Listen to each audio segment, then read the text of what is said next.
नमस्कार दोस्तों, wealth sky के एक और नए इंटरेस्टिंग वीडियो में आप सभी लोगों का स्वागत है। मेरा नाम है सुधीर और बात करेंगे इस वीडियो में हम निफ्टी एंड बैंक निफ्टी के बारे में। दोनों के चार्ट को अंडरस्टैंड करेंगे, समझने की कोशिश करेंगे यहाँ पे कि कल का मार्केट कैसा हो रह सकता है। आज फिर निफ्टी की एक्सपायरी थी तो मार्केट रेंज बाउंड था, कोई ज़्यादा बड़ा मोमेंटम हुआ नहीं, बट जो भी था वो इंट्राडे के लिए था। तो जल्दी से इस वीडियो को स्टार्ट करते हैं और समझते हैं कि कल का ट्रेडिंग सेशन हमारे लिए कैसा रह सकता है। बट बात कर लेते हैं मार्केट एट 11 की वीडियो की। मार्केट एट 11 की वीडियो में मैंने आपको क्लियरली समझाया था कि हम पॉजिटिव साइड पे ही काम करेंगे और जो निफ्टी का जो मैंने टारगेट दिया था 17,750 से लेके 17,800 का टारगेट था। तो वहाँ तक निफ्टी ने यहाँ पे परफेक्टली 17,770 से लेके 17,800 तक। तो आप देख सकते हो आज के दिन में इसने परफेक्टली अपना 17,800 के टारगेट को हिट किया और कह सकते हैं एक थोड़ा सा वॉलेटाइल था मार्केट, क्योंकि आप देख सकते हो यहाँ पे ये मॉर्निंग में इसने डे हाई का टारगेट दिया, उसके बाद इसने नीचे आया, फिर आपका 17,800 का टारगेट दिया और फिर ये नीचे आ गया।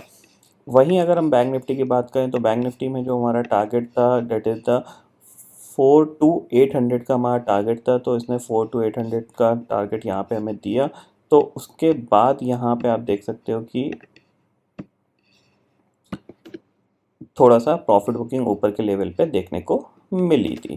ठीक है, अब हम समझते हैं यहाँ पे कि कल का ट्रेडिंग सेशन हमारे लिए कैसा रह सकता है। देखो सिंपल सी चीज़ है, एक चीज़ ध्यान में रखिएगा, अभी क्या होने वाला है मार्केट में। देखो सबसे पहली चीज़, डे चार्ट पे अगर आप देखोगे तो आपको थोड़ा सा स्ट्रक्चर बनता हुआ दिखाई दे रहा है। स्ट्रक्चर कैसे बनता हुआ दिखाई दे रहा है वो मैं आपको बता देता हूँ।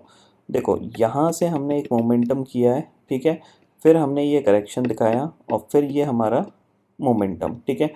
अब या तो ये यहाँ से यूँ करेक्ट होके यूँ ऊपर निकल जाएगा या फिर ये नीचे की तरफ आएगा। तो किसी भी हालत में एक चीज़ ध्यान रखिएगा, ये एक ब्रेकआउट था, ठीक है, ये एक ब्रेकआउट था। आज के लो के नीचे अगर निफ्टी ट्रेड करना स्टार्ट करता है तो there will be the maximum chances कि ये ब्रेकआउट फेलियर हो सकता है, और ब्रेकआउट फेलियर हो सकता है तो आपको ये जो लेवल है बहुत जल्दी ब्रेक होता हुआ दिखाई देगा। ये चीज़ आपको ध्यान में रखनी है, ठीक है। समझ में आ गया, यानी आपको कैसा प्राइस एक्शन बनता हुआ दिखाई देगा, इस तरीके का। ये गया ऊपर, नीचे आया, फिर ये पुल बैक और फिर ये ब्रेक डाउन होगा, ठीक है। यानी एम पैटर्न टॉप पे बनता हुआ आपको दिखाई देगा, क्योंकि ये क्या है, ये एक रेजिस्टेंस लेवल है, ठीक है ना। मार्केट इसको एक रेजिस्टेंस लेवल की ट्रीट कर रहा है। भले यहाँ पे मोमेंटम में इसने क्रॉस करने की कोशिश करी, लेकिन कहीं ना कहीं ये सस्टेन नहीं कर पा रहा है इसके ऊपर। तो ये चीज़ आप क्लियरली ध्यान में रखिएगा, ठीक है। दूसरी चीज़, बैंक निफ्टी में भी आप सेम चीज़ देख सकते हो। देखो बैंक निफ्टी में क्या हुआ है, ये एक इसका रेजिस्टेंस लेवल है, जाहिर सी बात है। तो बैंक निफ्टी में अब क्या है, यहाँ से आपको बैंक निफ्टी ने मोमेंटम दिया, ठीक है, फिर ये करेक्शन और फिर ये आपको मोमेंटम। अब बेसिकली ये क्या था, ये एक ब्रेकआउट लेवल था, तो क्लोजिंग ऊपर आनी चाहिए थी, बट क्लोजिंग कैसी आई है, नेगेटिव।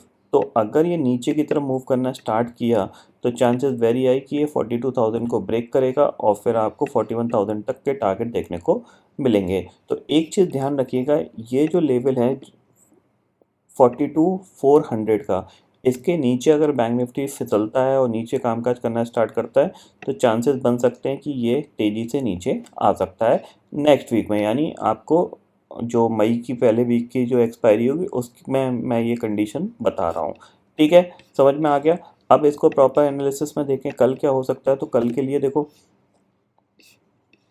17,800 की कॉल पे 1 करोड़ का ओपन इंटरेस्ट खड़ा हुआ है कॉल साइड पे, और पुट साइड पे कितना है, 63 लाख का ओपन इंटरेस्ट। 17,700 की पुट पे 1 करोड़ 37 लाख का ओपन इंटरेस्ट है, कॉल पे 81 लाख का ओपन इंटरेस्ट। यानी 17,700 ही आपके लिए मेक और ब्रेक लेवल है। 17,700 के नीचे फिसले तो फिर आपके ब्रेकआउट फेलियर के चांसेस ज़्यादा हो सकते हैं। तो 17,700 के नीचे आपको थोड़ा सा एग्रेसिव होकर प्लान करना चाहिए शॉर्ट साइड पे, इतना आप क्लियरली समझ लीजिए, ठीक है। अब ये पर्टिकुलर इस सीरीज़ के लिए है, यानी कल और परसों का डाटा है, ये चीज़ समझ लीजिए। अगर इस सीरीज़ में होता है अच्छी बात है, नहीं तो जब भी 17,700 ब्रेक होता है तो थोड़ा सा आप एग्रेसिव शॉर्ट का प्लान कर सकते हो, इतना आप क्लियरली समझ लीजिए, ठीक है। निफ्टी के चार्ट पे चलते हैं तो 15 मिनट का टाइम फ्रेम मैं लगाता हूँ यहाँ पे। आप देखो यहाँ पे क्या है, कौन सा इंपॉर्टेंट लेवल है, ये, ठीक है। इसके नीचे हम फिसले 17,750 के नीचे कामकाज करना स्टार्ट किया तो टारगेट हमारा पहला क्या है, 17,700 का, ठीक है। और 17,700 के नीचे हम थोड़ा सा एग्रेसिव प्लान करेंगे, क्योंकि इसके बाद हमारे पास टारगेट सीधे बड़े ही हैं। फिर हमारे पास सीधा सीधा टारगेट आता है 17,600 का, इतना आप क्लियरली समझ लीजिए, ठीक है। और 17,600 के नीचे जाएगा तो फिर जाहिर सी बात है आपको एक नया स्विंग लो बनता हुआ दिखाई दे सकता है, जो कि है आपका 17,550 का, ठीक है। इतना समझ में आ गया। जब तक ये 17,800 के ऊपर सस्टेन नहीं करता तब तक थोड़ा सा आपको ऊपर के लेवल पे बाइंग थोड़ी सी अवॉइड करनी चाहिए, क्योंकि ये कहीं से भी शार्प सेलिंग के लिए नीचे आ सकता है। तो ऊपर जब तक 17,800 के ऊपर सस्टेन नहीं करता तब तक आपको थोड़ा सा बाइंग से अभी बचना है, ठीक है। इतना आप क्लियरली समझिए। हाँ, अगर ये आज क्लोजिंग देता 17,800 के ऊपर तो बहुत अच्छी चीज़ होती सकती थी कि एक्सपायरी तक ये 17,900 को भी टच कर सकता था, बट ऊपर रेजिस्टेंस क्लियरली दिख रहा है, क्योंकि ऊपर के लेवल पे शार्प सेलिंग कंटिन्यू आ रही है।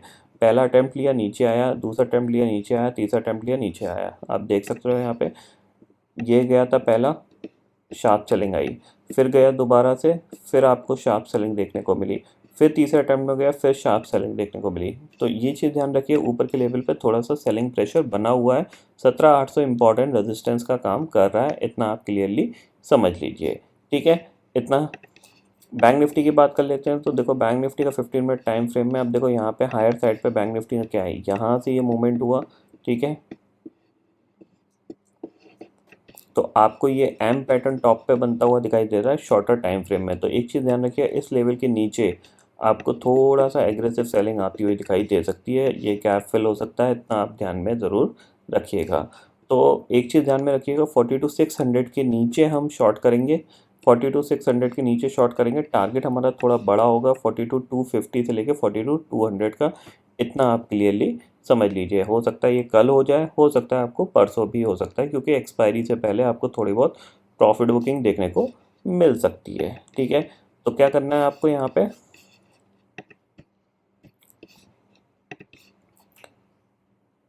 इसके नीचे हम शॉर्ट करेंगे, और इस चैनल में जब तक ये बैंक निफ्टी ट्रेड कर रहा है थोड़ी सी कम क्वांटिटी में कामकाज करेंगे। ऊपर के लिए बाइंग के लिए फ़िलहाल कोई जगह नहीं है, क्योंकि ऑलरेडी सारे टारगेट हिट हो चुके हैं। अब यहाँ से बाइंग तभी हम करेंगे जब 43,000 के ऊपर क्लोजिंग आना स्टार्ट होगी। जब तक 43,000 के ऊपर क्लोजिंग नहीं आएगी तो हम ऊपर के लेवल पे सेलिंग के लिए ही प्लान करेंगे, यानी 42,800 के आसपास जाता है तो हम शॉर्ट करने की कोशिश करेंगे with the strict stop loss. और 42,750 के नीचे हमारा सेल है, टारगेट हमारा पहला है आपका 42,250 का, इतना आप क्लियरली समझ लीजिए, ठीक है। ये चीज़ आपको यहाँ पे समझ में आ गई। सेम चीज़ निफ्टी में मैंने आपको बता दिया। निफ्टी के लिए जो इंपॉर्टेंट लेवल है वो है आपका 17,750, इसके नीचे फिसलता है तो पहला टारगेट 17,700, दूसरा टारगेट आपके पास सीधा सीधा 17,600 का है, इतना आप क्लियरली समझ लीजिए। ये चार्ट पे सारे टारगेट है और चार्ट पे आप फॉलोअप कर सकते हैं। दूसरी चीज़ अगर यहाँ पे समझें, डे चार्ट पे चलते हैं तो यहाँ पे हम देखते हैं कि मूविंग एवरेज जिसकी क्या कंडीशन दिख रही है हमारी। ये 50 डे मूविंग एवरेज है, ठीक है। अभी बैंक निफ्टी परफेक्टली इसके ऊपर कामकाज कर रहा है, कोई प्रॉब्लम की वाली बात नहीं है, ठीक है। इसको एडिट डालते हैं, 200 डे मूविंग एवरेज देखते हैं, ठीक है। ये 200 डे मूविंग एवरेज के आसपास सपोर्ट ले रहा है, आपको दिख रहा है। यहाँ पे भी क्लोजिंग बेसिस पे सपोर्ट हुआ है, यहाँ पे भी हुआ, तो ये आपको क्लियरली पिक्चर यहाँ पे दिख रही होगी। बैंक निफ्टी को देख लेते हैं यहाँ पे।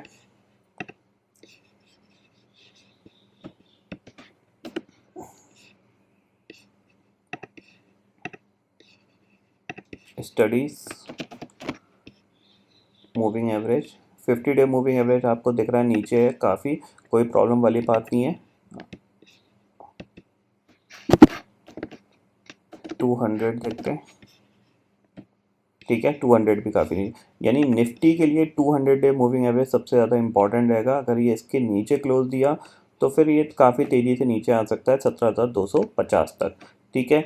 जब तक इसके ऊपर ट्रेड कर रहा है तब तक कोई प्रॉब्लम की वाली बात नहीं है। और इसके लिए मैंने आपको बता ही दिया 17,700 काफ़ी ज़्यादा इंपॉर्टेंट लेवल है। इसके नीचे फिसला तो फिर चांसेस बन सकते हैं कि ये 200-300 पॉइंट नीचे की तरफ जा सकता है, ठीक है। तो आई होप दोस्तों ये पर्टिकुलर डाटा आपको समझ में आ गया होगा। दोस्तों फिलहाल इस वीडियो में इतना ही है। आई होप ये वीडियो आपको पसंद आएगा। वीडियो पसंद आता है तो लाइक और शेयर ज़रूर करिएगा, और चैनल को जो सब्सक्राइब कर लीजिए, क्योंकि मैं सुधीर लेके आता रहूँगा हर दिन आपके लिए नए नए वीडियो। इसी के साथ शुक्रिया दोस्तों, जय हिंद।